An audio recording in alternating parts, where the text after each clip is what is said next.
Assalamualaikum warahmatullahi wabarakatuh. Alhamdulillah, selalu kita ucapkan kalimat mulia ini kepada zat yang mulia pula, yang maha kuat, maha adil, maha bijaksana, yang selalu hidup dan mengurus makhluknya. Dialah yang paling berhak untuk disembah karena memang kata kuncinya la ilaha illallah, la ma'budu bihaqqin illallah. Tidak ada Tuhan di langit dan di bumi yang berhak disembah kecuali Allah. Dan dia telah menggantungkan segala kebutuhan kita dengan memuji namanya Alhamdulillah. Maka sering-seringlah mengucapkan kalimat yang mulia ini. Juga kita panjatkan salam hormat kita pada manusia yang terbaik, yang dipilih oleh Sang Pencipta menjadi penutup para nabi dan rasul atau utusan Sang Pencipta Allah, yang membawa kepada kita hukum halal haramnya Sang Pencipta, sehingga kita punya panduan hidup, tahu mana boleh mana tidak boleh. Dan Sang Pencipta bersama malaikatnya mengucapkan salam hormat kepada manusia terbaik ini dan juga dijadikan sebagai ibadah untuk orang-orang yang beriman. Maka sangat wajar kalau kita selalu mengucapkan salawat dan taslim kepada Nabi besar Muhammad sallallahu alaihi wasallam. Melanjutkan dosa-dosa besar kita, dan setelah membahas pada pertemuan ini dosa besar ke-38, menguping omongan rahasia dari orang lain, kita masuk sekarang dosa besar ke-39, masalah melaknat. Kita akan bahas teman-teman pada malam ini adalah doa. Doa dalam Islam sangat dianjurkan, bahkan kata Nabi SAW, ad-doa huwal ibadah. Doa itu sebenarnya inti daripada ibadah. Sebagian ulama mengatakan, kalau diitlakkan doa, maka berarti semua aktivitas ibadah masuk di dalamnya. Makanya contoh misal, definisi daripada sholat secara etimologi adalah doa. Karena memang isinya doa. Pada saat sedang puasa kita disuruh berbanyak doa, bahkan dijanjikan mustajab doa. Kita melakukan aktivitas apa saja, keluar rumah, masuk rumah, mau makan, habis makan, mau keluar masuk kamar mandi, keluar kamar mandi, mengenakan pakaian, membuka pakaian, apa saja ada doanya. Dan doa dijadikan senjata bagi orang-orang beriman oleh Sang Pencipta Allah. Sebagaimana sabda Nabi SAW, ad-doa silahul mu'min. Doa adalah senjatanya orang-orang beriman. Hadis ini masih diperselisihkan para ulama, tetapi memang dijadikan sebagai gambaran oleh para ulama yang lainnya tentang masalah bab doa, karena dia hanya dukungan. Dia bukan menjadi sebuah intisari daripada bahasan itu. Artinya orang mukmin bisa berdoa kepada Allah sehingga menjadi senjata bagi dia untuk menolongnya dalam segala masalah yang sedang dihadapi. Kita dianjurkan teman-teman sekalian agar selalu doa, dan doa adalah munajat atau curhat, menyampaikan hajat kepada Sang Pencipta, dan tidak boleh lepas. Saya sudah sering ulangi dan saya ulangi lagi sekarang. Doa ini jadikan sebagai rutinitas kita. Dan tidak ada aktivitas kecuali diikuti dengan doa. Sampai pada tingkat antum mau masuk ke satu tempat, mall, mau beli baju, minta sama Allah parkiran. Minta sama Allah dimudahkan maksud saya. Ya Allah mudahin saya dapat parkiran ini. Ya Allah mudahin saya membeli baju itu. Ya Allah mudahin saya masuk ke restoran untuk makan makanan itu. Ya Allah mudahin untuk saya bertemu sama orang ini. Ya Allah mudahin usaha saya ini. Ya Allah mudahin kuliah saya ini. Ya Allah mudahin pernikahan saya ini. Dan seterusnya. Diikuti dengan doa, dan doa itu kata ulama adalah ibadah. Dalam arti kata, kita sudah melihat hasilnya atau tidak melihat hasilnya, tetap dicatat pahala oleh Allah Subhanahu wa Ta'ala. Kalau masih ingat sebuah athar yang saya sebutkan, orang-orang yang rutin berdoa di dunia selalu menyampaikan hajat-hajatnya kepada Allah Subhanahu wa Ta'ala. Dia lihat hasilnya atau tidak lihat hasilnya. Maka orang-orang seperti ini yang belum melihat hasil dari doanya, seakan-akan bagi dia mungkin belum diijabah. Maka dalam sebuah riwayat dikatakan akan datang orang-orang seperti ini hari kiamat diberikan pahala bergunung-gunung. Lalu mereka kaget, pahala dari mana ini? Bertanya pada para malaikat. Lalu para malaikat berkata, ini adalah pahala doa-doa kalian yang belum kalian dapatkan jawabannya di dunia. Maka pada saat itu mereka semua berharap kalau semua doanya selama di dunia tidak diberikan di dunia, tapi diberikan di akhirat, karena besarnya pahala yang didapatkan. Kita dianjurkan untuk membaca doa-doa positif. Dan selalu kita berpikir positif juga pada Allah, itu bersangka baik. Tidak ada doa yang dimulai teman-teman sekalian, baik dengan Rabbana, wahai Tuhanku dan penciptaku, atau Allahumma, ya Allah, atau apalah yang kita ucapkan, kecuali pasti sudah ada garis finishnya. Kalau kita sudah mulai start, kita sudah tahu pasti ada finishnya. Tinggal semua jawaban yang Allah kasih kepada kita, semua jawaban yang Allah kasih dari permintaan doa kita, itu mengikuti proses sistem atau sunnatullah yang telah Allah berikan kepada kita. Maksudnya ada prosesnya. Jadi kalau kita berdoa, berarti sudah ada garis finish. Tinggal mungkin seminggu, mungkin sebulan, mungkin setahun. Mungkin ada orang berdoa bertahun-tahun. baru Allah SWT berikan kepada dia. Karena bobot dari permintaannya besar, maka Allah SWT sesuaikan dengan sunnatullah atau sistem yang dia telah buat dalam kehidupan manusia itu sendiri. Nabi SAW sebaliknya teman-teman melarang kita berdoa mengucapkan kalimat-kalimat yang berbau permohonan atau permintaan, sadar atau tidak sadar, yang buruk. Kata Nabi SAW dalam hadis Bukhari, janganlah seseorang di antara kalian mengucapkan kalimat doa, permintaan, atau munajat, atau penyampaian sesuatu kepada Sang Pencipta yang buruk, baik buat dirinya, baik buat keluarganya, baik buat hartanya, karena jangan sampai malaikat lewat dan mengiyakannya. Misal, orang bertengkar suami istri, kemudian dia mengatakan, saya berharap tidak akan bersama-sama kamu lagi. Dia nggak sadar kalimat ini bisa jadi doa. Walaupun dia dalam kondisi emosi. Tidak boleh orang, saya pernah sampaikan kalau masalah anak-anak, kamu nakal sekali. Atau mungkin dia ucapkan tentang rumahnya, kendaraannya, sial tempat ini. Panas, tidak beruntung tempat ini. Atau bahasa apalah. Doa-doa atau kalimat-kalimat yang terlantunkan seperti ini, yang akhirnya sama saja munajat tapi buruk buat dia, buat keluarganya, buat tunggangannya, buat hartanya, namanya laknat. Namanya laknat. Sudah paham makna laknat? Hah? Mana suaranya? Berarti semua ucapan negatif untuk diri, untuk keluarga, untuk harta, namanya laknat. Dan ini hukumnya dosa besar. Tidak boleh melaknat diri sendiri, nggak boleh melaknat keluarga, nggak boleh melaknat harta. Dan laknat saya bilang tadi, masuk di dalamnya semua perkataan yang akhirnya berisi munajat, harapan, permintaan, tapi negatif. Ini nggak boleh. Dan ingat teman-teman, bukan cuma sekedar tidak boleh, Imam Adz-Dzahabi masukkan dalam dosa besar. Kita nggak boleh melaknat diri sendiri, nggak boleh melaknat juga orang lain, nggak boleh melaknat harta, nggak boleh melaknat benda, nggak boleh semuanya. Dan kita akan baca nanti ada hadis, ada seekor unta yang dilaknat oleh pemiliknya, maka Nabi SAW suruh penduduk Madinah Muslimin meninggalkan unta itu. Jangan ada yang sentuh lagi unta itu, karena sudah dilaknat oleh pemiliknya. Hanya karena pada saat pemiliknya nunggangi dia, kaki unta ini kesentuh batu, akhirnya dia hampir jatuh. Mungkin kalau kita naik mobil atau motor sekarang tiba-tiba ada yang ugal-ugalan lalu kita rem tiba-tiba. Kadang-kadang ada orang kalau kurang berzikir teman-teman, tidak biasa lisannya berzikir, yang keluar semua kata kotor nantinya. Tapi kalau orang biasa berzikir, oh subhanallah, Allahu Akbar, dia berzikir, lain. Itu positif karena dia sudah terbiasa berzikir maka keluar kalimat itu. Atau tabrakan tiba-tiba, na'udzubillah. Tapi kalau dia tidak biasa maka otomatis keluar kalimat-kalimat yang tidak baik. Dan itu bisa jadi doa buat dia atau buat orang lain. Nah kalau buruk berarti namanya laknat, dosa besar. Jelas ya? Ini judulnya. Judul dosa besar 39 adalah melaknat. Saya akan bacakan Imam Adz-Dzahabi mengangkat dalil-dalilnya teman-teman sekalian. Di antaranya adalah hadis riwayat Bukhari Muslim, hadis yang sangat ringkas, pendek, padat sekali. Dan sebagian ulama mengatakan dari hadis ini sudah cukup sebenarnya setiap mukmin punya pengontrol dalam bermuamalah dengan dirinya atau orang lain. Pendek sekali bunyinya. Kata Nabi SAW, la'nul mu'mini kaqatlihi. Melaknat seorang mukmin adalah seperti dosa membunuhnya. Seperti dosa membunuhnya. Jadi kalau kita lagi jengkel sama seseorang, selama dia muslim, kalau kita ucapkan kalimat itu maka akan kena. Dalam sebuah hadis yang lain apa? Kalau seandainya ada orang melaknat orang lain, maka laknat itu akan naik ke langit. Kemudian tidak diterima di langit. Lalu Allah memerintahkan laknat itu, doa buruk tadi, kembali ke dunia.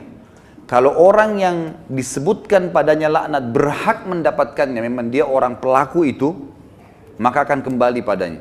Tapi kalau tidak, maka akan kembali pada pengucapnya. Jadi pengucapan doa buruk bisa kembali kepada pengucapnya, kembali kepada kita, na'udzubillah. Kecuali keadaannya teman-teman, memang kita dibolehkan melaknatnya secara syar'i, seperti orang melaknat iblis, melaknat atau mengutuk orang-orang kafir yang sengaja memerangi kaum muslimin, seperti di kancah peperangan, Ada orang kemudian menyerang muslimin dan menyakiti muslimin, lalu kita mengatakan semoga Allah membinasakannya. Sama kan laknat itu. Tapi di sini babnya terbuka, pintunya terbuka, ya. Karena memang dibolehkan secara syar'i.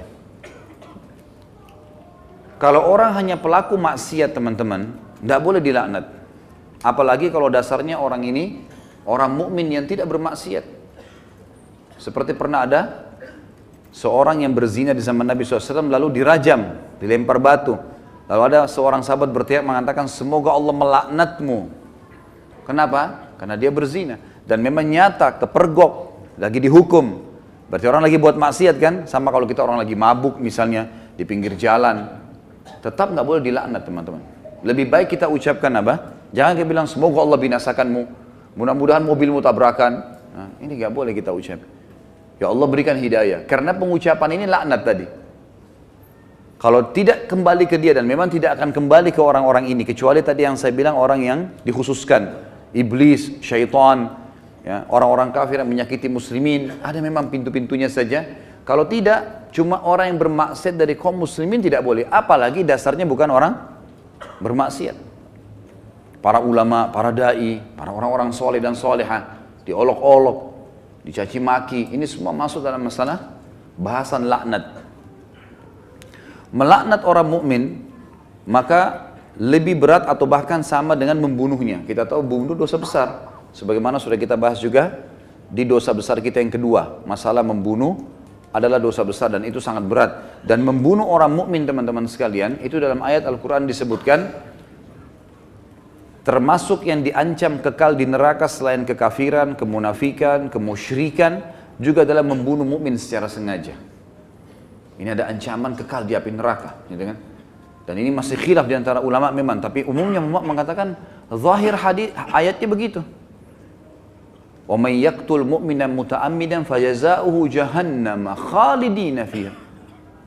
Siapa yang bunuh orang mukmin, maka dia akan disiksa atau dikekalkan di dalam api neraka, yang itu ada di dosa besar nomor 2. Maka dia akan dimasukkan ke dalam api neraka dan dia akan kekal di dalamnya. Maaf, sebentar saya pastikan lagi.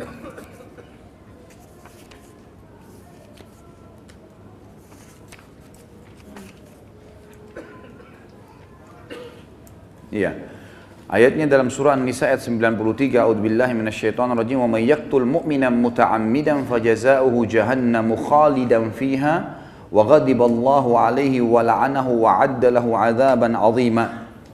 Dan saya beristighfar tadi karena saya salah dalam membaca ayat, tapi ini ayat yang benar, An-Nisa 93, yang artinya barang siapa yang membunuh seorang mukmin dengan sengaja, maka balasannya neraka jahanam dan dia kekal di dalamnya.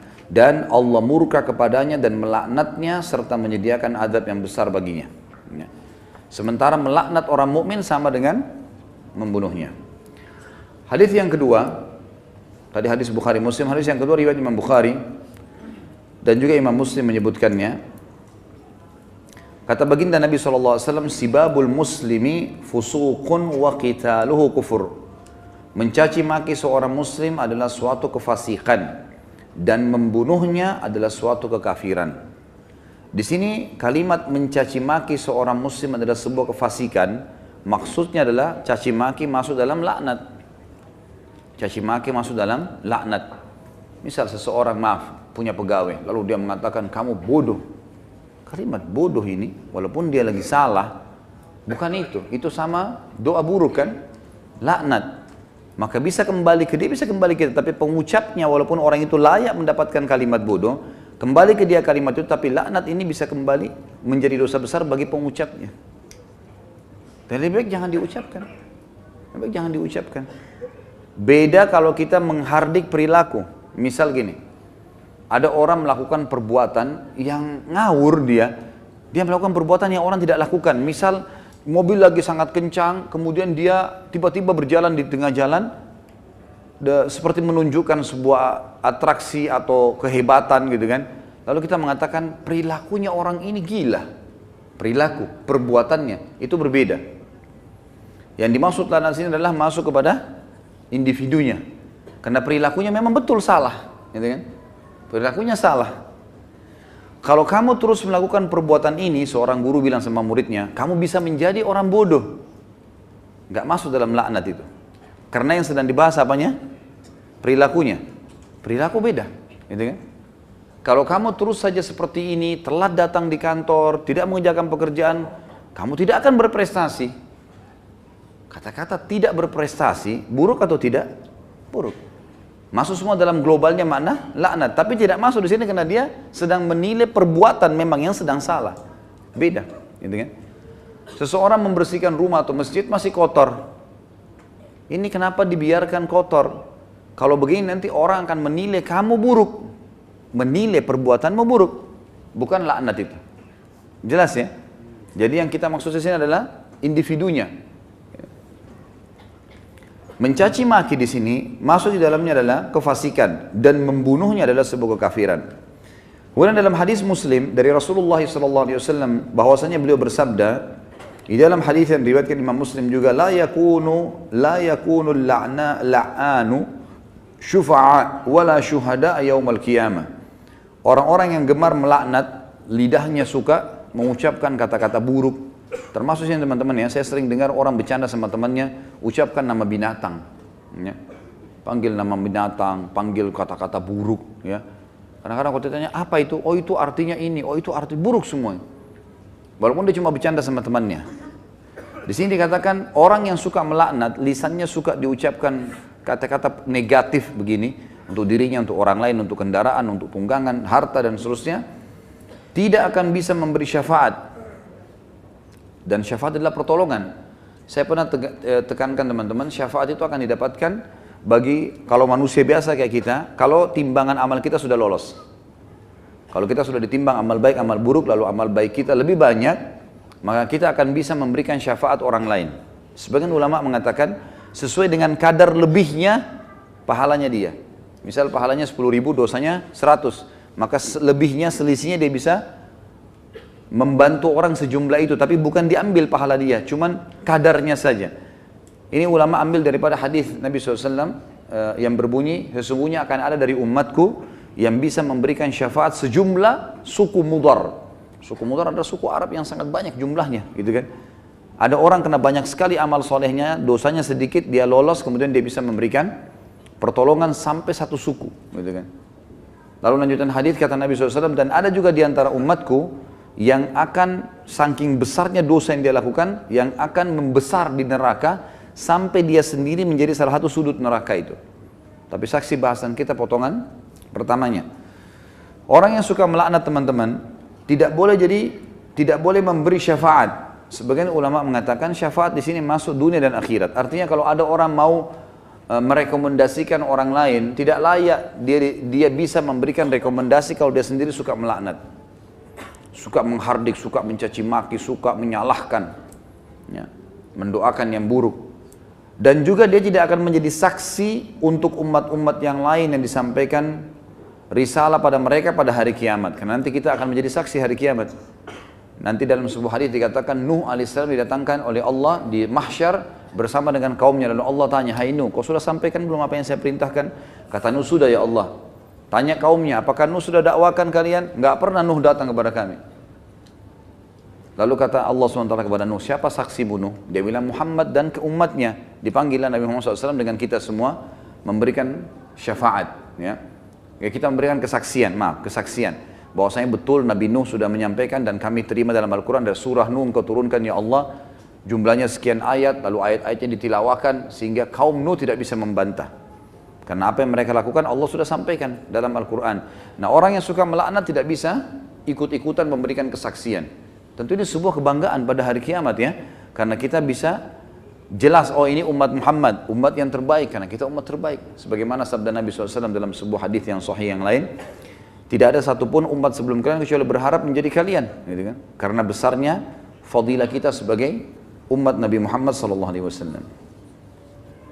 Nabi SAW juga mengingatkan agar setiap muslim tidak boleh memilih teman yang suka melaknat atau lisannya suka mengucapkan kata-kata yang tidak baik. Nah, itu disebutkan di dalam riwayat Imam Muslim. Kata Nabi SAW, la yambagi li sadiqin an yakuna la'anan.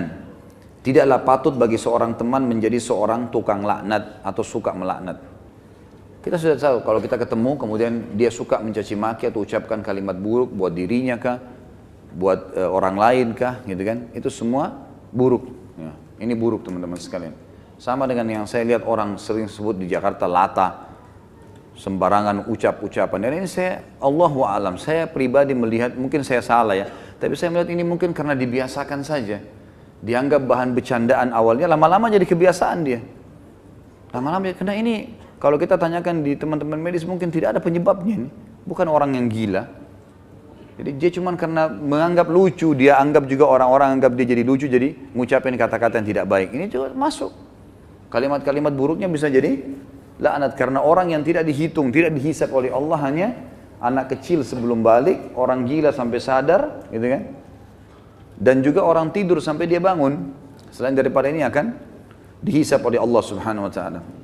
Orang mukmin secara umum yang dihasankan hadisnya oleh Imam Tirmidzi, dilarang juga menjadi orang yang suka melaknat, menyalah-nyalahkan, berkata-kata buruk, menyakiti orang lain, sebagaimana sabda beliau sallallahu alaihi wasallam, "Laisal mu'minu bit-ta'an walal la'an walal fahish walal badhi." Bukanlah seorang mukmin yang sejati orang yang suka mencelah, yang gemar melaknat, yang suka berbuat keji dan suka berkata kotor atau menyakiti orang lain. Itu orang mukmin tidak usah. Bahkan saya sudah pernah ajarkan teman-teman, kalau kita diajak ribut, diajak bertengkar, wa idza khatabahumul jahiluna qalu salama. Kamu begini, kamu begitu. Sudahlah, tinggalkan saja. Enggak usah ikut-ikutan. Karena dua orang yang bertengkar, dua-duanya jadi jelek mukanya.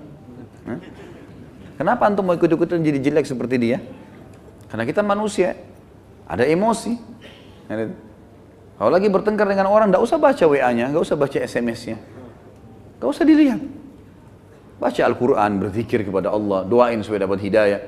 Belum lihat, mungkin dia marah. Semoga Allah kasih hidayah. Selesai. Insya Allah Allah kasih kebaikan itu. Nanti Allah perbaiki. Gitu. Daripada ikut-ikutan. Ya. Karena dia buruk, kita buruk. Dia melaknat, kita bisa melaknat. Dua-duanya hanya kena keburukan. Dan kata Nabi SAW, kalau dua orang sedang bertengkar, maka laknat Allah turun kepada yang memulainya. Siapa yang memulai pertengkaran, dia yang dilaknat sama Allah. Jadi kalau laknat dari Allah melalui malaikat adalah diangkat berkah hidupnya. Kalau laknat kita, manusia kita mengucapkan, berarti kita berharap keburukan buat diri kita atau orang lain. Kalau dari malaikat, dari Allah itu diangkat berkah hidupnya. Kalau dua orang bertengkar, maka laknat Allah turun kepada orang yang memulainya. Dan yang tidak membalasnya terus didoakan malaikat agar dapat rahmat dan pengampunan. Sampai dia membalasnya. Kalau dia sudah balas, dua-dua kena laknat. Jadi tinggalkan saja. Kamu begini, kamu begitu ya, ngomong aja, kita jalan saja. Dia yang ngomong. Tulis SMS sampai 1000, tidak usah baca. Tidak usah baca. Kita baca, wah dia begini, balas lagi, habis umur gitu. Untuk apa? Kita kalau balas SMS, balas WA begitu bertengkar itu sudah bisa satu surah Al-Quran dibaca. Satu huruf 10 pahala. Benar nggak? Amalin ya. Jangan cuma benar-benar tapi. Contoh realita lapangan, banyak orang begitu. Jadi jangan buang-buang waktu, nggak ada gunanya. Orang mukmin itu tidak suka mencela. Memang tidak gemar, dia tidak mau. Nggak usah ribut-ributan. Kita jelaskan pada saat perlu. Kalau ada pun orang teman-teman, ada dosa besar nanti yang kita bahas, masalah tidak boleh berdebat. Kalau hal-hal yang kita anggap perlu berdebat, menjelaskan argumentasi dan ada manfaat, sampaikan. Gak ada manfaat, gak usah. Kalau diajak dialog, kemudian kita nanti jelaskan juga sama saja, gak ada perubahan, dan kita tahu ini sebenarnya salah, untuk apa kita berdebat? Gak ada gunanya kan? Gak ada gunanya. Pernah salah satu ulama di Madinah didatangi oleh seorang syekh Syiah dari Iran di musim haji, waktu kami masih mahasiswa di sana. Diajak berdialog, kami mau berdialog. Syekhnya angkat Quran, kemudian dia bilang di depan mahasiswa, saya mau berdebat dengan anda, tapi percaya nggak dengan ini? Quran ini, diangkat Quran. Percaya nggak? Quran ini Quran ahli sunnah, 30 juz, Qurannya mereka 49. Kata dia, tidak, saya tidak percaya. Kata Syekh, saya tidak mau berdebat. Lalu rujukannya apa nanti? Nggak ada gunanya. Macam-macam mereka ucapkan, oh penakut, oh begini. Ngomong aja, silakan. Ukir kata-katamu sepanjang mungkin, tidak masalah. Hah? Tulis silakan sampai capek. Malaikat juga catat kan. Dan kalau laknat itu, doa itu tidak layak untuk orang itu, kembali ke siapa? Ke dirinya sendiri. Kamu bodoh, kamu begini. Dia sedang bilang, ya Allah jadikan saya bodoh, ya Allah jadikan saya begini, jadikan saya sial. Na'udzubillah. Hah? Paham ya? Alhamdulillah. Amalkan. Kemudian sabda Nabi SAW juga sama ya teman-teman ya. Tidak boleh gemar mencela, tidak boleh gemar melaknat, tidak usah suka berbuat keji. Berbuat keji itu suka iseng, ganggu orang. Itu perbuatan keji. Sengaja pukul, sengaja sembunyiin barangnya orang. Jangan dijadikan bercanda ini teman-teman. Hah? Maaf, sengaja buang angin, ganggu temannya. Nah, iya. Kemarin ada orang nanya di bahasan saya di Bulughul Maram, Ustadz bagaimana saya ini suka tidak bisa tahan diri, selalu keluar angin. Bagaimana hukumnya? Boleh nggak tahan kalau saya lagi sholat? Saya bilang sebelum saya jawab saya bilang gini, ini adalah sebuah hal yang dibiasakan. Coba kalau antum biasakan teman-teman tidak buang angin sembarangan. Maaf saya bahasakan ini, antum tidak akan terbiasa di depannya orang. Bahkan subhanallah kita akan melepaskan angin itu di tempatnya saja, di WC, yang lainnya tidak pernah. Ada orang enggak, bercanda, pegang kuping temannya, bunyi kentutnya. Oh iya, bercanda nih mau buat temannya ketawa. Duduk sama istrinya, istri dikentutin sama dia. Kenapa nih? Dianggap bercanda, jangan. Nanti akhirnya jadi kebiasaan, nanti antum biar depannya tamu juga begitu. Jadi nggak bisa tahan, gitu kan? Saya pernah menghadiri, mengunjung rumah orang gitu. Jadi tuan rumahnya duduk sambil ngobrol sambil kentut gitu. Saya duduk di situ, entah ya, bagi saya sesuatu yang aneh. Kenapa harus ada ini? Kan subhanallah secara fitrah ada hal-hal yang Allah buat kita tidak suka itu. Ya? Tidak suka orang ngupil, orang apalah nguangin angin itu, apalah itu orang sembunyikan barang-barangnya orang lain. Sebenarnya fitrahnya orang tidak suka. Cuma syaitan kemas seakan-akan itu lucu sehingga dijadikan bahan bercandaan. Jadi ini semua saya harus diulang, harus diulang. Ini sama dengan istilah tadi dikatakan fahish. Fahish itu suka berbuat keji, iseng. Nabi mengatakan orang mukmin tidak boleh begitu. Dan bazi itu suka berkata kotor. Ya. Kemudian selanjutnya hadis Nabi SAW yang disebutkan di dalam hadis riwayat Abu Daud. Dan Abu Daud mensahihkannya hadis ini. Rasulullah SAW bersabda, Innal abda idha la'ana syai'an sa'idatil la'natu ila samai fatuglaku abwabus samai dunaha thumma tahibtu ila al-ard fatuglaku abwabuha dunaha thumma ta'khudu yaminan wa shimalan fa idha lam tajid masagan raja'at ila alladhi lu'ina in kana ahlan lidhalik wa illa raja'at ila qailiha. Sesungguhnya seorang hamba apabila melaknat sesuatu, orang kah, benda mati kah, apa saja, batu kah, pohon kah, hewan kah, apa saja. Laknat itu mendaki atau naik ke langit, maka pintu-pintu langit ditutup di hadapannya, karena tidak ada yang boleh naik ke Allah kecuali baik saja. Dalam Al-Quran Allah mengatakan, A'udzubillahi minasyaitonir rajim, ilaihi yas'adul kalimut thayyibu wal amalus salihu yarfa'u. Hanya yang naik ke Allah hanya kalimat baik saja. Jadi yang buruk-buruk Allah sudah tahu buruk, gak usah diangkat ke saya. Allah nggak mau terima, ditutupkan semua pintu-pintu langit. Jadi doa yang baik, ucapan yang baik, nasihat, yang santun, yang itu diangkat ke langit. Tapi semua yang buruk tidak ada. Kemudian ditutup pintu-pintu langit di hadapannya, lalu laknat itu kembali ke bumi dan pintu-pintunya pun ditutup di hadapannya. Lalu ia mengambil ke arah kanan dan ke arah kiri, dan ketika ia tidak menemukan jalan, maka ia kembali kepada orang yang dilaknat apabila ia memang berhak mendapatkannya. Namun jika tidak, maka ia menimpa orang yang mengatakannya. Juga baginda Nabi SAW menyebutkan dalam hadis riwayat Muslim, Nabi SAW pernah menghukum seorang wanita atau perempuan yang melaknat untanya dengan memerintahkannya untuk melepaskan unta itu. Sudah bukan milik dia lagi, disuruh lepas unta itu. Imran ibn Husain berkata, Bainama Rasulullah SAW fi ba'di asfarihi wa imra'atun minal ansari ala naqah fadarijat فلعنتها فسمع ذلك رسول الله صلى الله عليه وسلم فقال خذوا ما عليها ودعوها فإنها ملعونة. Ketika suatu kali Rasulullah SAW telah berjalan di suatu perjalanan beliau SAW, seorang wanita dari kaum Ansar, untanya terperanjat. Ini yang saya bilang tadi, mungkin kena batu kakinya. Maka perempuan itu tiba-tiba melaknatnya. Tapi tidak disebutkan lafaz apa yang diucapkan ya. Bisa kalimat laknat atau bisa yang lainnya. Dan itu didengar oleh Rasulullah SAW. Maka beliau bersabda, ambillah sesuatu yang ada di atasnya, di atas unta ini, dan biarkan, lepaskan dia, karena ia sudah dilaknat. Ia sudah dilaknat. Bayangkan ya, unta miliknya orang loh ini. Dia laknat untanya sendiri, Nabi suruh turunkan barang-barangnya, orangnya juga turun, untanya lepasin. Karena unta itu sudah dilaknat.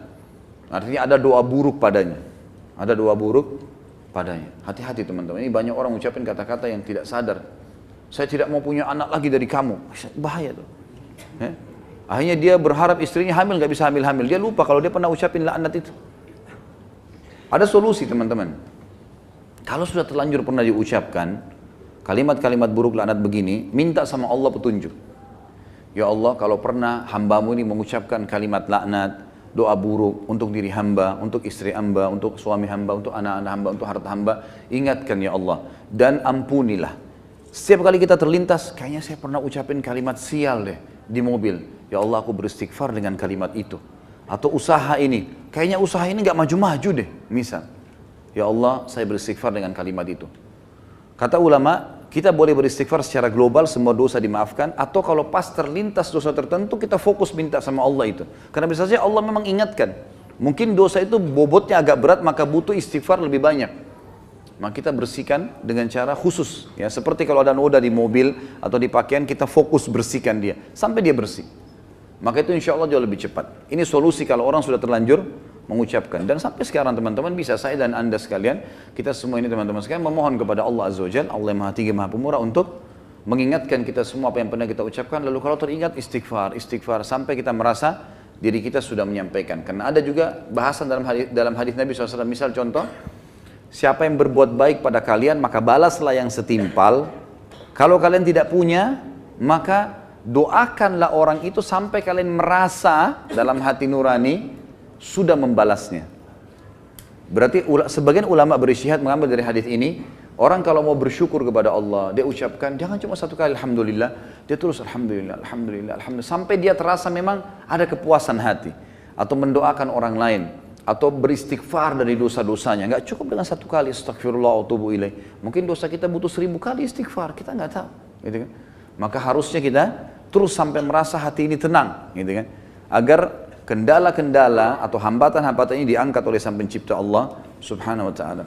Ini juga bisa teman-teman jadikan sebagai bahan untuk muhasabah ya. Kalau mobil sering rusak, rumah sering bermasalah, sering bocor, sering bertengkar suami istri, apalah masalah-masalah, coba ingat-ingat, mungkin ada kalimat-kalimat yang kita pernah salah ucapkan. Ya Allah, aku beristighfar di setiap kalimat yang aku pernah ucapkan yang berbau laknat. Semoga engkau ingatkan ya Allah, aku bertobat, pandulah aku agar bisa membersihkannya. Allah lebih tahu bagaimana nanti kita melakukan pembersihan itu. Kemudian hadis yang lain, masih lanjutan sebenarnya, hadis Imran bin Husain, hadis tadi ini, Imran bin Husain radhiyallahu anhu, qala Imran, faka'anni anzuru ilaiha al-ana tamshi fin nasi ma ya'ridu laha ahad. Imran bin Husain mengatakan, aku lalu melihat unta itu tadi yang Nabi SAW yang sudah dilaknat, Nabi suruh lepaskan saja, jalan di tengah-tengah orang dan tidak ada seorang pun yang memperdulikannya. Artinya karena orang sudah tahu Rasulullah suruh tinggalkan karena imannya orang pada itu sangat luar biasa, maka mereka pun akhirnya meninggalkan unta itu. Sampai seperti itu teman-teman sekalian.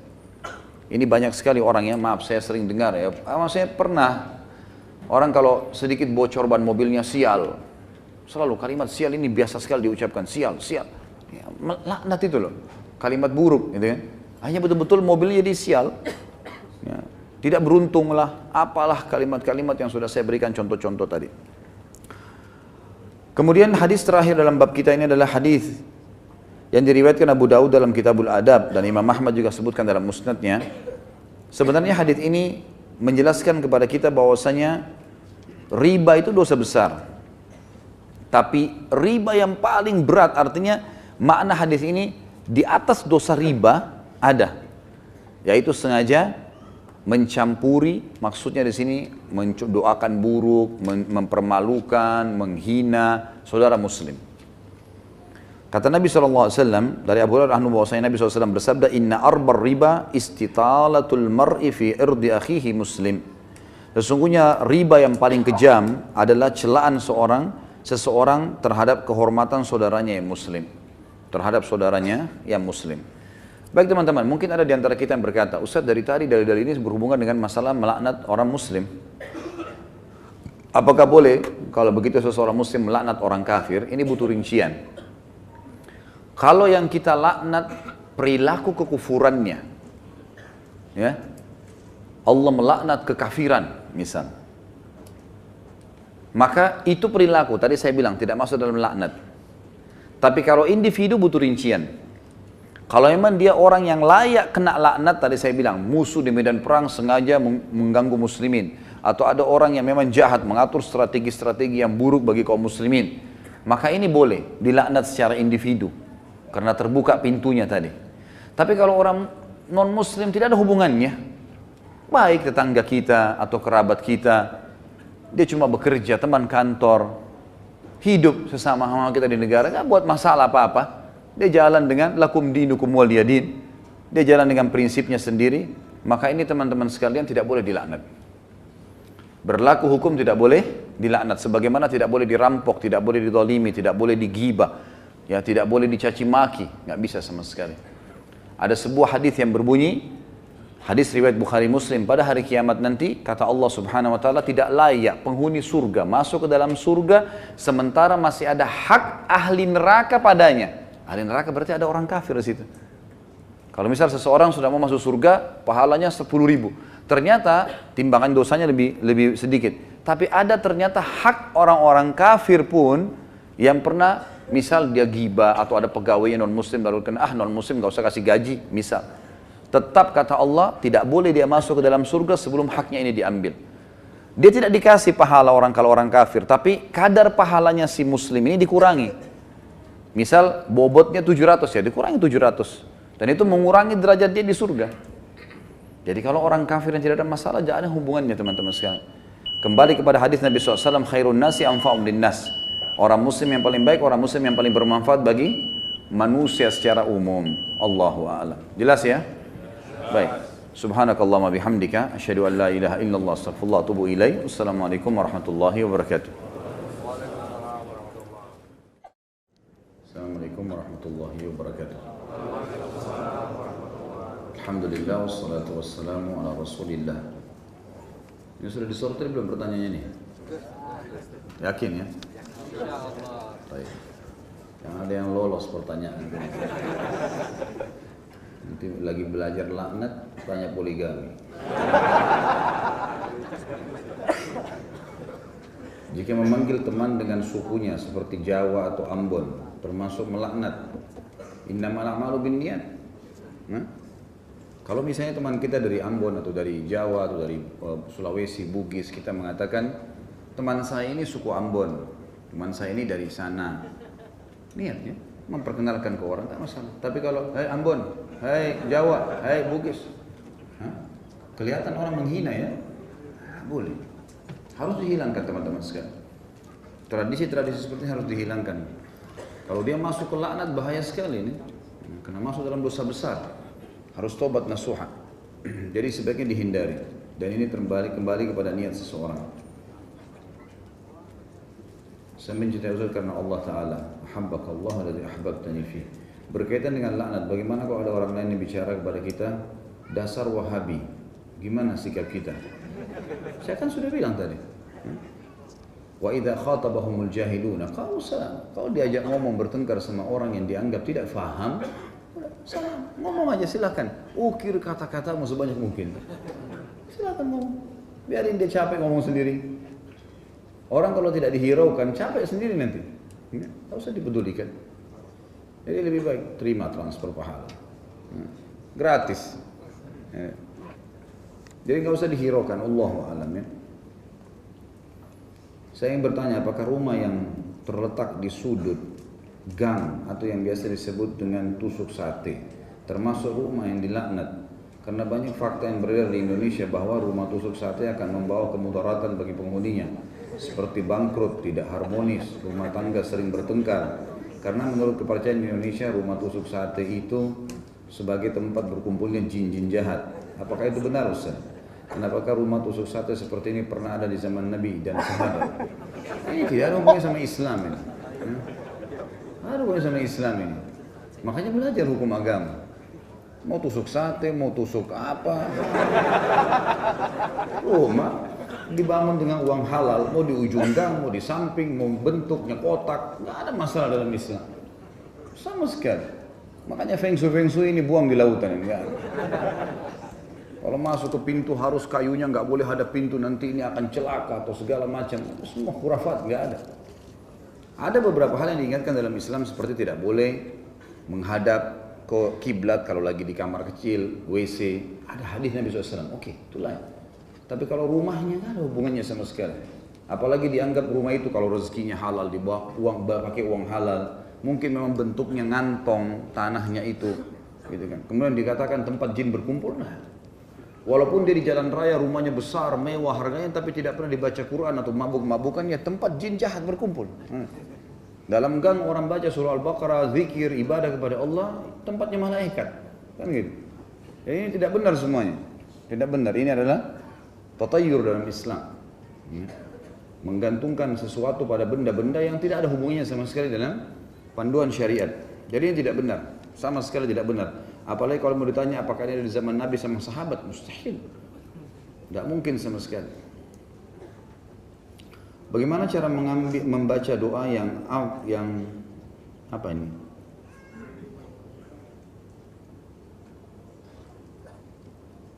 Apa ya?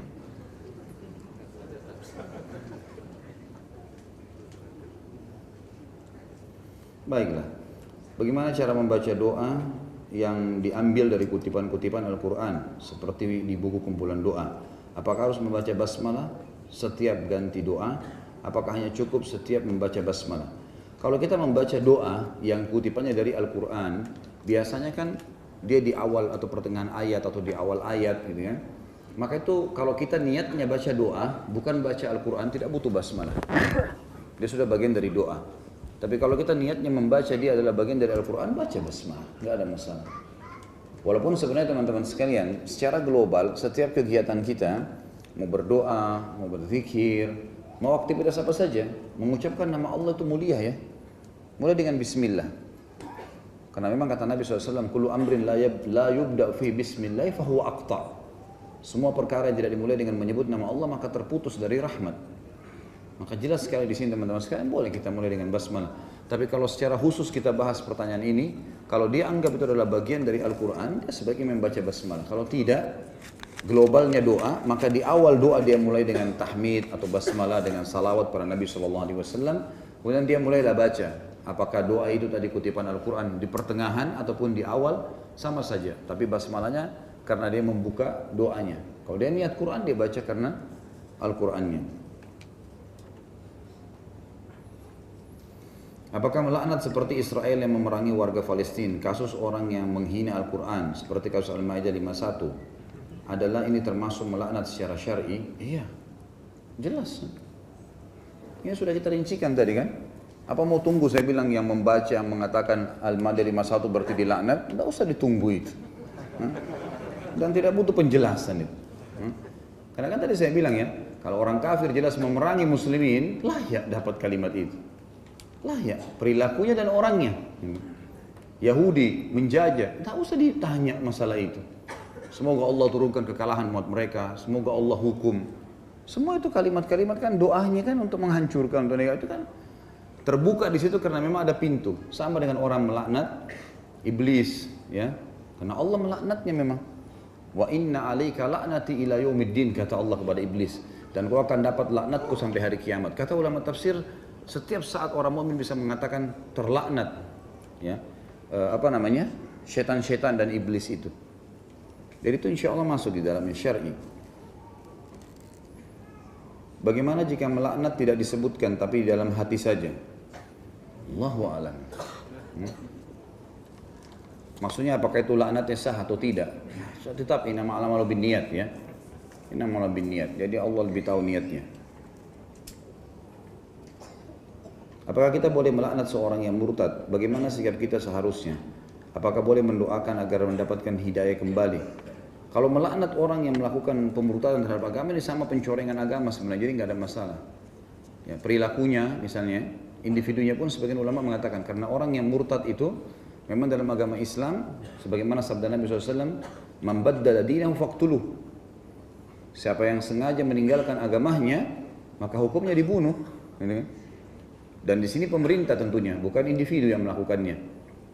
Di sini kalimat boleh dibunuh, berarti memang dia sudah keluar kufur. Dan kufur tadi saya bilang, kalau dia sudah sampai pada pencorengan agama, apalagi kalau ada orang murtad mungkin karena ekonomi, maka itu perilakunya saja yang dilaknat gitu kan. Perilaku murtad ini haram loh dalam agama, ini nggak boleh, nanti kamu masuk neraka, nanti kamu begini, kamu diingatkan, dihardik. Tapi kalau dia murtad kemudian dia memerangi Islam, seperti sekarang lagi ada banyak cuplikan di WhatsApp itu. Orang-orang murtad kemudian mau mengorek-orek ayat Al-Quran, mencari-cari kesalahannya Al-Quran. Padahal sama sekali tidak punya ilmu pengetahuan, gitu kan. Dengan mengatakan Nabi Muhammad SAW itu menikahi mantan anak mantunya. Dari mana ini? Dari mana ini? Tidak ngerti agama. Dia bilang saya dulu orang fanatik Islam sampai 3 anak saya semuanya saya namakan nama-nama Islam. Buktinya Nabi Muhammad itu menikahi anak mantunya, mantan anak mantunya. Dari mana mantan anak mantu? Zaid bin Harithah itu bukan anak Nabi.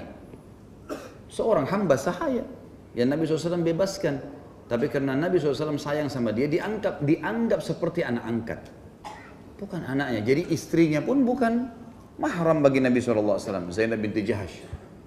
Waktu cerai dengan Zaid, karena bukan anak, adalah hubungan darah daging, seorang pegawai, seorang hamba sahaya tadinya, kemudian dibebaskan Nabi SAW, maka anaknya, mantan istrinya jadi bukan mahram memang. Sama dengan pasangan paman kita, ya. Istri paman, itu bukan mahram loh. Karena kalau cerai sama paman kita, kita menikah sama ponakannya ini. Kecuali kalau mantan pasangan ayah kita, ibu kita, itu nggak boleh sama sekali. Dilarang dalam hadis Nabi SAW, dilarang dan diharamkan menikah dengan pasangan orang tua. Dan ada kalau salah di bahasan dosa-dosa besar yang terakhir itu, bahasan tentang masalah itu nantinya. Bagaimana sikap kita jika melihat atau mendengar teman keluarga kita melaknat kendaraannya? Bagaimana menasihatinya? Ingatkan kalau itu tidak boleh. Dan maaf tadi ada juga pertanyaannya, apakah boleh kita meminta hidayah kembali untuknya? Tentu saja. Jauh lebih baik. Tetap teman-teman bahasan saya yang dulu pernah saya jelaskan, kalau kita terzalimi atau terbuka peluang kita untuk mendoakan seseorang tadi, akan ada 2 opsi. Kita bisa mendoakan kebaikan buat dia supaya dapat hidayah, orang tidak bayar utang, dia membuat zalim, semoga Allah menyadarkan dia, maka itu boleh, itu positif. Ya. Kalau dia tidak, maaf saya terlupa ini ya. Jadi kalau seandainya kita doakan dia keburukan, kalau kita doakan kebaikan lebih baik. Kalau kita doakan keburukan sementara kita terzalimi boleh juga. Tetapi akan selesai hanya sampai situ saja. Saya sudah pernah kasih contoh, misal ada orang menggibah, memfitnah, mengambil hak kita tidak bayar, pernah mencuri. Kita punya hak di sini 2, mendoakan dia keburukan atau kebaikan. Kita bilang ya Allah hukum dia karena dia mencuri barang saya. Ya Allah hukum dia karena dia menggibah saya, dia nggak minta maaf, menyebarin fitnah macam-macam. Boleh. Tapi ini hanya sebatas dendam, dalam arti kata kalau Allah balas selesai. Tapi kalau kita doakan kebaikan, ini opsi yang lebih baik. Ya Allah berikan dia hidayah, berikan dia petunjuk. Mudah-mudahan dia bisa bayar utangnya, mudah-mudahan dia malah menjadi orang yang beriman. Itu malah lebih baik. Jadi kita punya opsi dalam mendoakan di situ. Jadi boleh saja kita doakan orang yang murtad supaya kembali ke agama. Kalau bagaimana sikap kita melihat teman-teman yang melaknat, ya kita nasihati. Sama dengan ingkar mungkar secara umum. Itu kan dosa besar ya. Saya telah berikan salam, assalamualaikum warahmatullahi wabarakatuh, akhi. Maaf saya bisa bicara sebentar. Saya dengar dalam ceramah mendoakan sesuatu yang buruk buat diri, buat keluarga, buat harta, buat kendaraan, ini nggak boleh. Dan Imam Madzhabi masukkan dalam dosa besar, gitu kan? Maka ini tidak boleh sama sekali. Sebaiknya jangan diucapkan, lebih baik ucapkan kalimat yang baik. Kan sudah ada hadis yang menjelaskan ya, kalau terjadi sesuatu yang kita tidak inginkan dan sudah terjadi, kita mengatakan apa? Qaddarallahu ma syaa fa'al. Allah sudah takdirkan dan Allah inginkan seperti itu. Atau kita ucapkan kalimat istirja, inna lillahi wa inna ilaihi raji'un. Kami milik Allah, kami akan kembali kepada Allah. Allahumma ajirni fi musibati wa akhlif li khairan minha. Ya Allah tolong saya dalam musibah ini dan gantikan saya yang lebih baik darinya. Adakah ucapan yang diperbolehkan untuk melaknat dengan tujuan mendidik atau memberi pelajaran agar ucapan tersebut dapat masuk ke dalam perasaan orang tadi? Saya tidak jelas seperti apa ini. Ya. Tapi yang jelas kalau kita mau mendidik ya jangan ucapkan kalimat laknat. Tapi kita dalam perilaku boleh ya. Tadi saya sudah kasih contoh. Siswa kita di sekolah nakal sekali, suka buat masalah segala. Kita mengatakan kalau seandainya kau tetap dengan kenakalanmu ini, sifat di sini ya, kenakalanmu ini, nanti kamu bisa dikeluarkan dari sekolah. Ya. Kita sedang menyoroti perilakunya, itu lain. Tidak ada hubungannya dengan bahasan kita. Tapi kalau kita mengatakan kamu adalah orang bodoh, kamu adalah orang jahat, kamu adalah ini individu, ini nggak boleh. Karena tidak terbuka pintu tadi. Saya sudah bilang ahli maksiat dari kaum mukminin pun tidak boleh dilaknat. Ya, sebagaimana saya kasih contoh orang yang pernah berzina dirajam lalu ada dilaknat oleh seorang sahabat lalu Nabi SAW melarangnya. Jangan kau melaknatnya. Karena sungguhnya dia mencintai Allah dan Rasulnya. Dia mencintai Allah dan Rasulnya. Ya. Apakah istri yang tidak patuh kepada suami dan suami dalam hati tidak terucap secara lisan, semoga malaikat melaknatmu, apakah berdosa? Tentu saja teman-teman sekalian, lebih baik jangan, hindari, ya, hindari. Dan syaitan ini selalu berusaha untuk membuat suami dan istri ini selalu mengucapkan kalimat-kalimat ini, karena ini seperti ranjau-ranjau yang ditaruh oleh syaitan untuk merusak dari dalam. Kalau dari luar dia susah. Makanya seringkali kadang-kadang syaitan membisikkan hal-hal yang terjadi pertengkaran kemudian lalu ucapkan kalimat-kalimat yang tidak baik. Kayaknya kita sudah tidak cocok lagi. Kenapa harus bilang kayaknya kita sudah tidak cocok? Nanti kalau Allah buat betul tidak cocok gimana? Sampai kata Nabi SAW, janganlah seseorang di antara kalian menghardik-hardik istrinya, ya, segala macam kalimat diucapkan sama dia, apalagi sampai memukulnya, kemudian di malam hari dia menggaulinya. Sesuatu yang aib, memalukan buat kita. Untuk apa? Gitu kan? Harus bisa mengontrol. Setiap suami, setiap istri harus bisa mengontrolnya. Tapi kalau kita bilang, hati-hati loh, perilakumu ini bisa mendatangkan laknat malaikat. Kan peringatan, lain. Perbuatanmu salah, mendatangkan ini, lain. Itu nggak ada masalah. Gitu kan? Boleh seorang suami mengingatkan, hati-hati, meninggalkan ranjang suami kena laknat loh. Begini, kita nasihati, itu nggak ada masalah.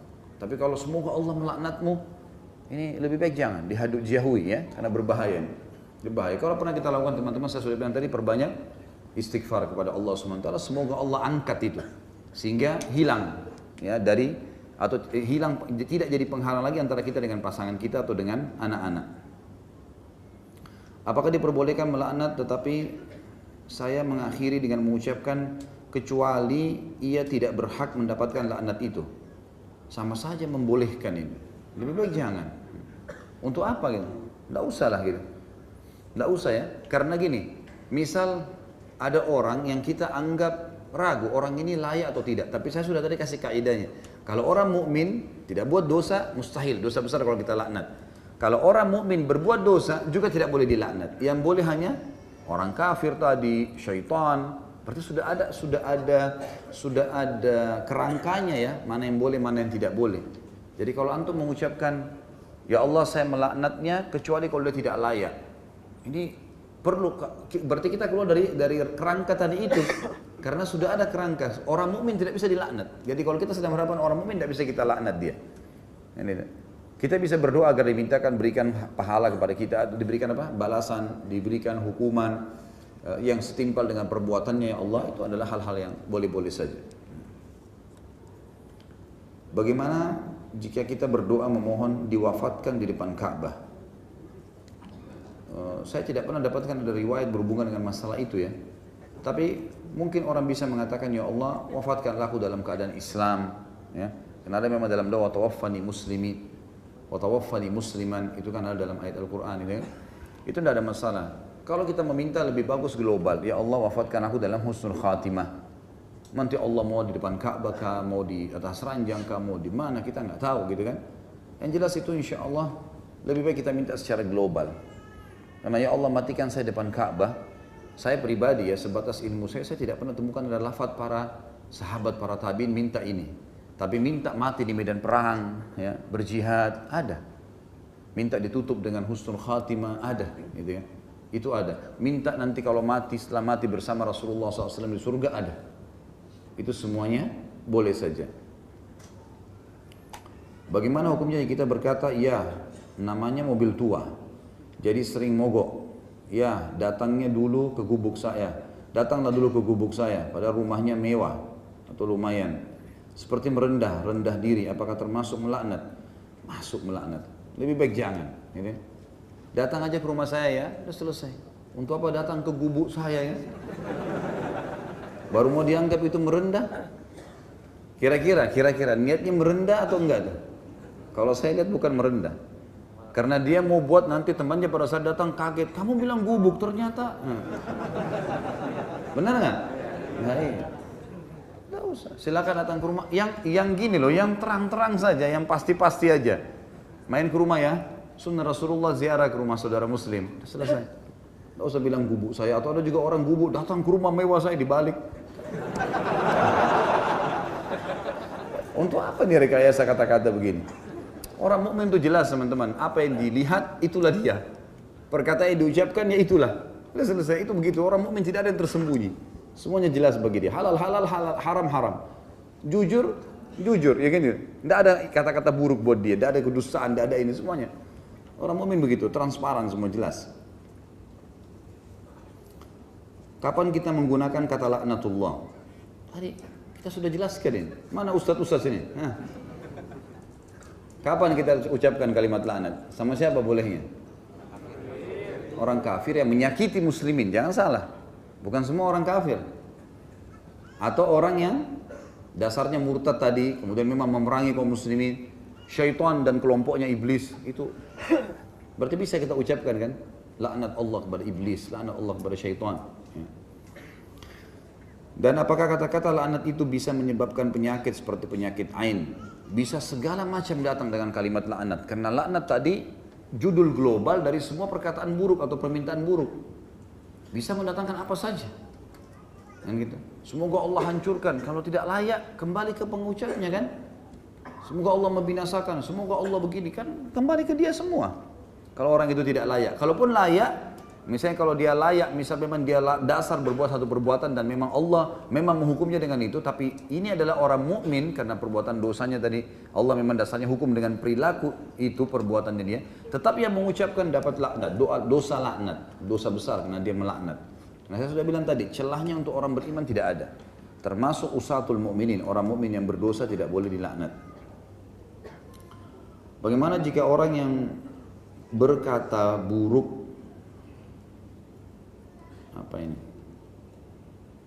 kepada anaknya sendiri dan terlalu sering karena anak bandel atau bodoh dalam pelajaran, apakah anak itu termasuk kena laknat? Bagaimana solusinya agar ibu saya tidak melakukan itu? Tentu saja, ini yang kita bilang ya, kata-kata orang tua kepada anaknya, pasangan hidup kepada pasangannya, atau anak kepada orang tuanya malah, gitu kan? Kamu ini sudah tua sekali, ibu ini cuma mengganggu saya. Semua itu kata-kata yang tidak boleh semuanya. Ingatkan ibunya supaya jangan mengucapkan itu. Ibu daripada doain ini lebih baik doain yang baik, gitu ya. Lebih baik doain yang baik. Kita ucapkan itu lebih baik. Allahu a'lam. Tentu ini harus diingatkan dan berdoa kepada Allah Subhanahu wa taala agar setelah menasihatin ibu agar ibunya dapat hidayah dan juga supaya apapun yang diucapkan ibunya terbatalkan. Minta ya Allah doa-doa laknat ibu saya semoga saya tidak tertimpa. Maafkan ibu saya Allah. Kita membalas begitu caranya dengan meminta kepada Allah memang yang menentukan keputusan itu untuk menghilangkannya. Apakah mendoakan semoga Allah segera menyegerakan balasannya kepada orang yang telah menzalimi kita juga termasuk melaknat? Ini karena layak. Sebenarnya melaknat ya. Tapi ini layak. Boleh. Saya bilang tadi salah satu celah boleh kita mengucapkan doa yang buruk. Doa agar dihukum maksud saya di sini tanda kutip ya buruknya. Ada orang yang utang tidak mau bayar, kita sudah tagih berapa kali dia nggak mau, pura-pura sengaja lari, atau orang menipu, atau orang pernah mencuri, orang suka menggibah, menceritakan aib kita. Ini semua teman-teman boleh kita terbuka celah untuk meminta kepada Allah dari hukum, bisa. Tapi kan saya bilang tadi, mendoakan di sini terbuka celah, termasuk pintu celah boleh diucapkan karena kita sedang terzalimi secara hak pribadi. Tapi kita mendoakan dia dihancurkan sama Allah atau dihukum dengan kita mendoakan dapat hidayah lebih baik. Lebih baik supaya semenjak dia mendapatkan hidayah dan jadi baik, insya Allah di situ kita panen pahalanya. Bagaimana sikap saya terhadap teman kantor saya yang satu bagian juga yang suka bercerita kotor, terkadang memanggil saya dengan tambahan kata umpatan. Haruskah saya jauhi padahal itu teman satu bagian? Iya, tentu saja, jauhi ya. Dijauhi saja, dihindari dan sampaikan sama dia. Jadi teman-teman sekalian jangan suka buat PR ya, jangan tunda-tunda peringatan itu. Ada yang kita tidak suka, maaf ya, saya nggak suka dengan perilaku ini. Ya, sampaikan, ini dilarang dalam agama. Kalau kamu terus lakukan, saya tidak berteman. Tidak apa-apa, sampaikan. Kenapa harus malu? Ini bukan malu pada tempatnya. Malu itu teman-teman, malu kalau bermaksiat kepada Allah, malu mencuri barangnya orang lain, malu mencoreng kehormatan orang lain, itu malu pada tempatnya. Kalau hak kita sedang masalah, terus kita malu menyampaikan, malu menasihati, ini salah. Jelaskan teman-teman, orang mukmin semua jelas, transparan. Saya suka atau saya tidak suka, clear. Gitu. Itu selesai.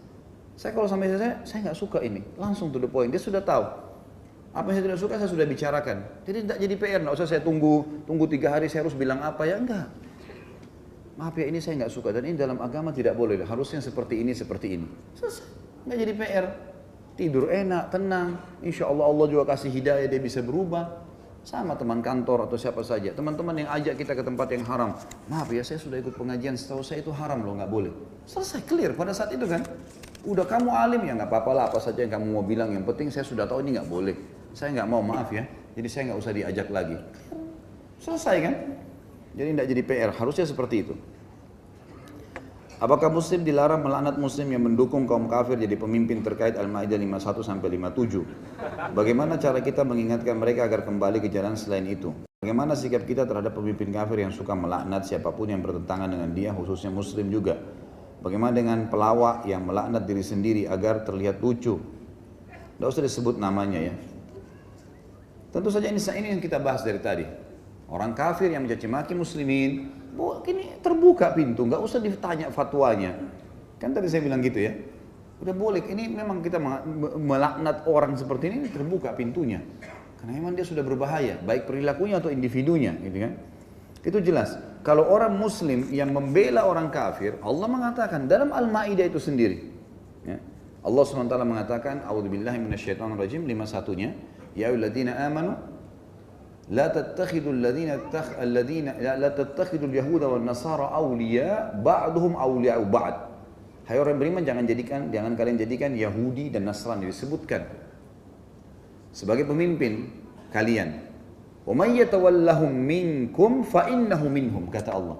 Siapa yang menjadikan mereka pemimpin, mendukung mereka, maka dia sama dengan orang itu. Artinya sama hukumnya.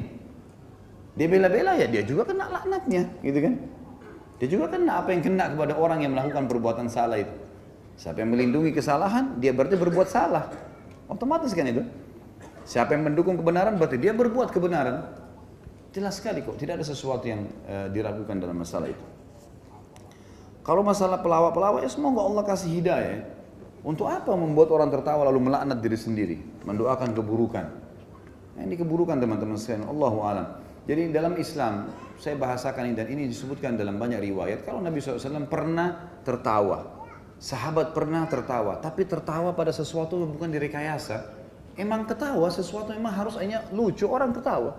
Tidak ada rekayasa di situ. Tapi kalau rekayasa cerita, ini kena banyak sekali ya larangan-larangan. Seperti kata Nabi SAW, saya pemimpin di tingkat terendah surga bagi orang-orang yang meninggalkan dusta walaupun bercanda, gitu kan? Itu jelas sekali sabda Nabi SAW.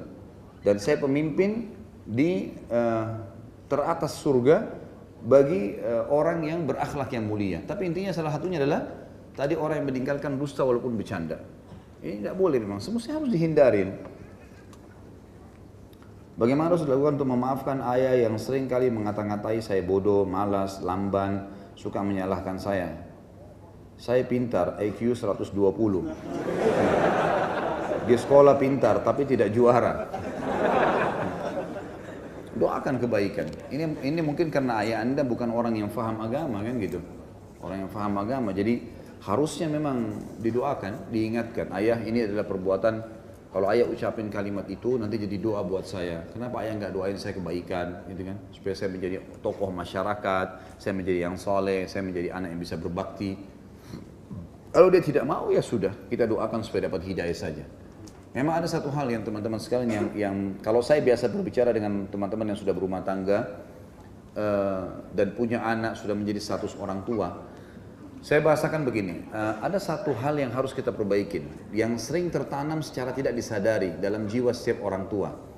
Anak-anak yang kita milikin, anak kita ini, walaupun pintarnya seperti apa, cerdasnya seperti apa, tetap status anak melekat dalam diri kita sebagai orang tua, gitu kan?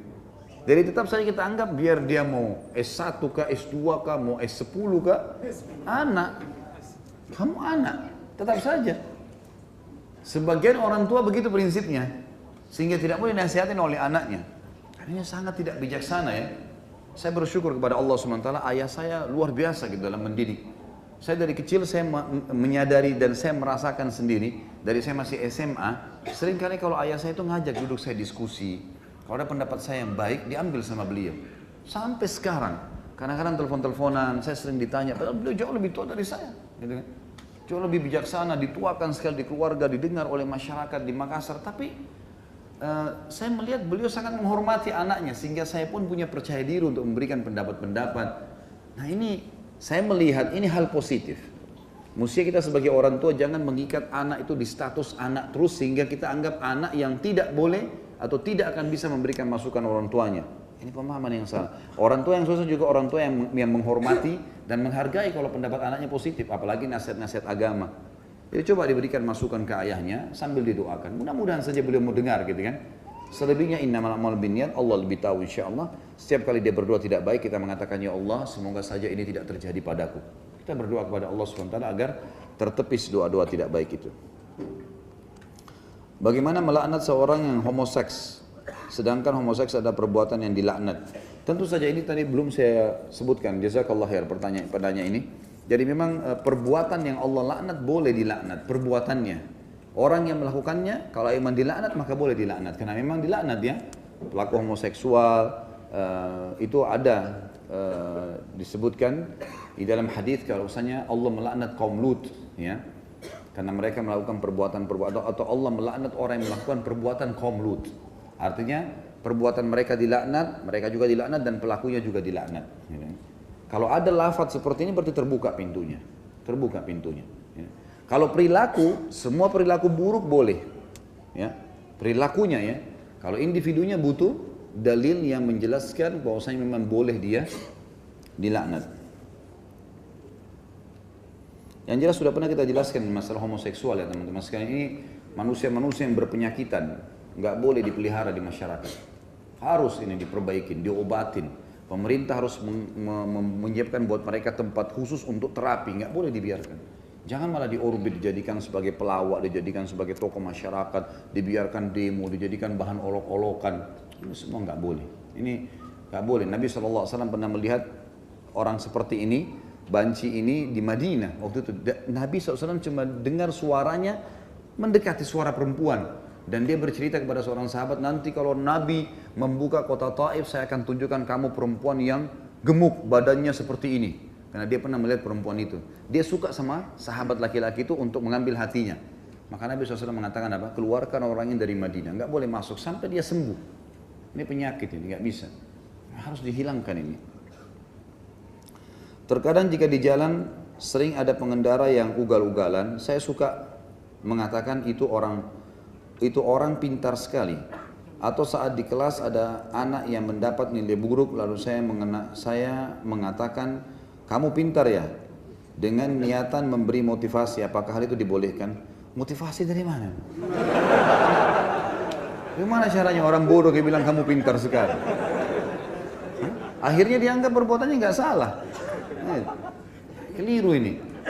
Ini salah, jangan dipakai ini cara. Jelas-jelas salah ini. Jangan dipakai teman-teman sekalian. Dia salah nilainya, nak belajar yang benar ya. Semoga Allah jadikan kau orang pintar. Ada kata-kata yang lain yang bagus kan. Nilainya 0, kamu pintar sekali. Ada-ada saja. La ilaha illallah. Saya mempunyai saudari di Raqqa, Syria, tergabung bersama suami dan anaknya di Daulah Islamiyah. Mereka berjihad memerangi kaum Rafidhah Syiah dan tentara kafir yang membantu, apakah melaknat daulah Islamiyah Khawarij termasuk dalam dosa ini? Karena ada beberapa muslim yang melaknatnya. Ini bukan daulah Islamiyah. Dari mana? Ini mereka yang menamakan dirinya daulah Islamiyah ini. Dari mana teman-teman daulah Islamiyah ini? Antum baca kembali, baca riwayatnya siapa itu Abu Bakar pimpinannya itu. Baca semua riwayat, siapa kepala-kepala panglima perangnya, intelijen yang bergabung di dalam. Ini semuanya hal-hal yang perlu dibaca kaum muslimin, anak muda harus paham ini, tidak boleh terpengaruh dengan emosional saja. Pengakuan mereka tentang itu dan baca fatwa-fatwa ulama tentang mereka.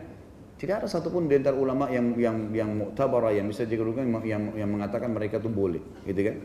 Tentu saya tidak mengatakan laknat mereka, jangan melaknat teman-teman, doakan kebaikan supaya Allah kasih hidayah. Supaya Allah kasih hidayah. Ya Allah berikan hidayah, karena teman-teman kita ini sedang salah, sedang keliru. Karena banyak anak muda yang semangat, lalu kemudian mereka salah dalam melangkah, gitu kan? Allah alam, saya pribadi tidak melihat untuk melaknatnya, jangan melaknat, tapi doakan kebaikan. Lebih baik seperti itu. Tapi pengakuan terhadap ini adalah daulah Islami yang harus didukung sekarang ini. Tidak ada fatwa ulama berhubungan dengan masalah. Malah ulama meluruskan, mengingatkan agar anak muda jangan terjerumus dan masuk dengan mereka itu. Jelang pilkada banyak pendapat ulama yang menyelisihi Al-Quran dan Sunnah. Alhasil banyak dari kita yang terpancing melaknat ulama di media sosial. Contoh, pendapat ulama tersebut lebih baik memilih pemimpin kafir daripada pemimpin muslim tapi zalim. Mohon penjelasannya Ustaz. Laknat seperti apa dulu ya?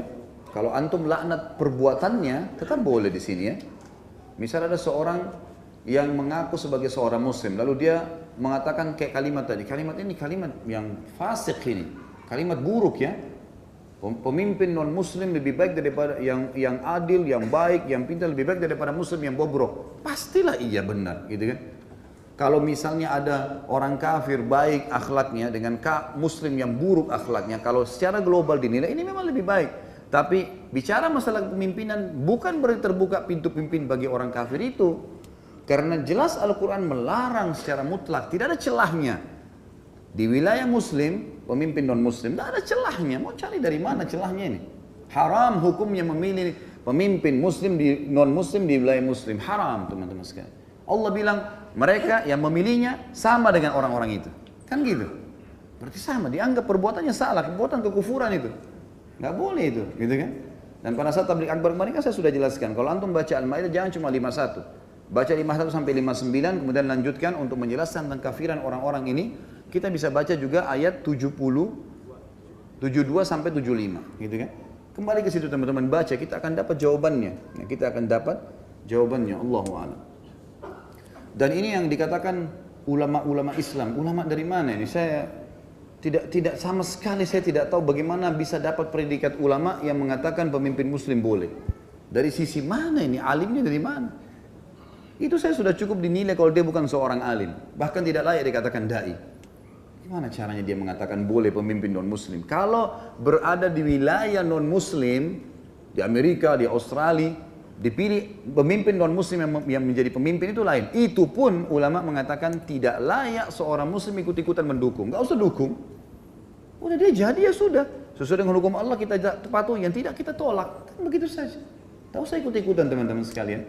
Bukan zona kita itu. Gak usah terlalu jauh kemana-mana gitu. Saya lihat sekarang banyak orang yang tidak ada urusannya sama sekali. Politik itu teman-teman harus ahlinya yang bicara. Biarkanlah orang-orang itu bicara. Bukan semuanya orang di gang, semuanya orang di masjid bicara masalah itu, tidak. Kalau di masjid kita mengingatkan tentang perilaku orang yang salah, oke. Tapi kalau bawa-bawa partai di masjid, bawa-bawa ini, bawa-bawa itu, politik, untuk apa? Ini tempatnya orang mau tahu hukum halal haramnya Allah ini. Bukan untuk ditunggangi seperti itu. Apalagi datang ngorbit perkataan sana sini, pemimpin non muslim lebih baik. Ini tidak layak dapat gelar ulama ini. Dari mana? Jelas-jelas Allah mengatakan jangan, dia bilang boleh, nantang Allah ini. Nggak mungkin, kan gitu. Jadi ini bukan ulama gitu. Nah, kita kembali ke tadi. Kalau kita melaknat perbuatannya, ini nggak boleh, terkutuk perbuatan ini, tidak baik dan seterusnya. Perbuatan ini membawa pada kekufuran, perbuatan ini itu lain, boleh. Tapi individu harus kita kembali dulu ke masalah, kenapa? Kalau dia memang mendukung pemimpin non-muslim, Allah bilang dalam Al-Maidah 51, berarti sama dengan mereka, kena apa yang dikena orang kafir itu, kan gitu.